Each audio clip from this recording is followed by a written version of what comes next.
V oddelku za šolanje službenih psov Policijske akademije je od meseca februarja potekalo usposabljanje vodnikov in šolanje službenih psov za splošno uporabo.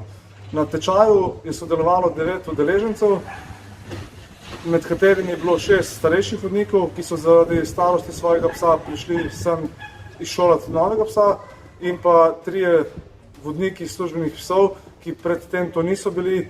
in so poleg rednih usposabljanj izvajali še usposabljanja z veterine, osnove kinologije, prisilnih sredstev in pa pooblastil. Na tečaju so vodniki opravljali različne vaje, in sicer vaje sledenja, vaje iskanja oseb na terenu in v slušnosti, ter pa vodljivosti psa pri napadih. Pri tečaju so sodelovali tudi 3 inštruktorji oddelka za šolanje službenih psov, ki sedaj,